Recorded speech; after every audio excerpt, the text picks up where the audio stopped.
It's next generation time again, which can mean only one thing. Time to remortgage our homes and dig under the sofa for a few extra pennies because it's gonna get expensive.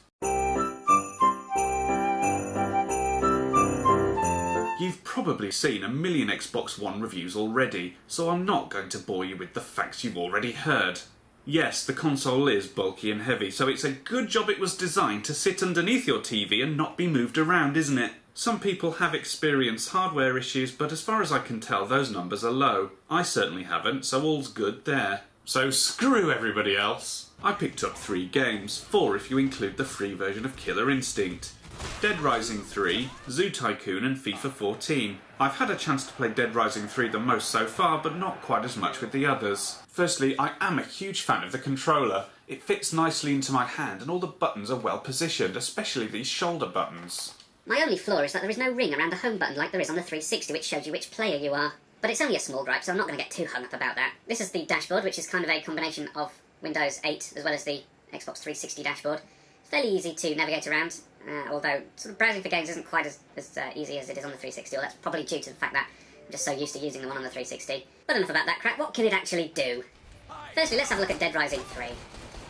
Now, I am a fan of the Dead Rising franchise. I played through 1, although I didn't finish it because it was insanely difficult, but that's probably due to the awkward controls the game had. I could never quite get my head around it. Dead Rising 2 was really good, as well as the spin-offs, the prequel and the sort of mini-sequel to it, which featured Frank West. And I also enjoyed Off the Record, which had Frank West as a main character. Thankfully, the sort of photography subplot, if you like, was not quite as prominent as it was in the first, so it was a lot more enjoyable. The graphics may not be 1080, but they're 720 and they do look sharp.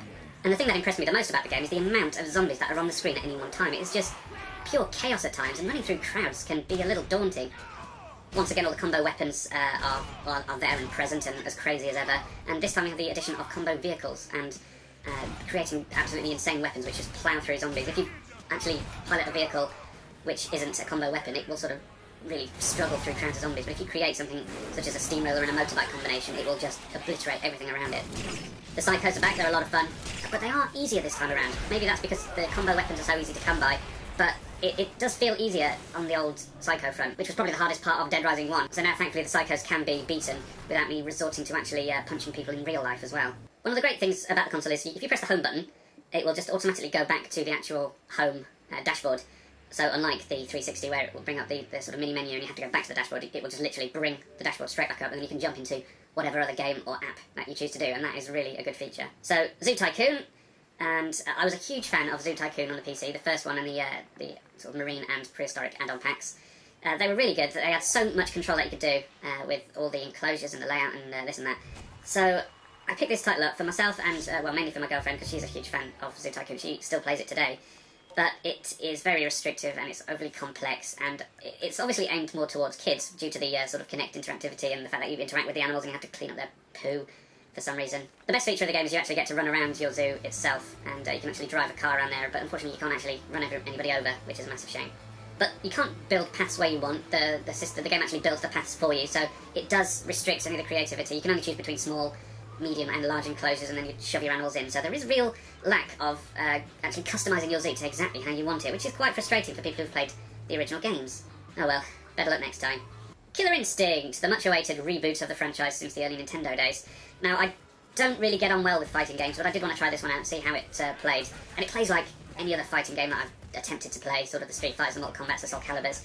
Doesn't really feel different to any of those titles, and so I wasn't sort of particularly keen on purchasing all the characters, so I'm just left with this one fella.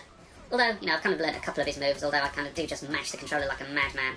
And playing online against people is utterly insane, because they will just obliterate you if you don't know what you're doing, which is a bit of a bummer. But it's a pretty looking game, it looks really nice, and it sort of, I know it is the early stages of the Xbox One, but it is showing that it can potentially have some really, really nice visuals, so at least it's got that going for it. FIFA 14. What can I say about FIFA 14 that hasn't been said about FIFA 13, 12, 11, 10, 9? They really are sort of the same game every year, and this one being on a brand new console, I'm not sure whether it's just the fact that it is on the Xbox One, because it is released also on the 360, but the controls kind of feel a bit heavy, that the players feel like they're maybe wading around in water a little bit, and so I don't quite have the fluidity in my gameplay like I do when I was playing FIFA 13.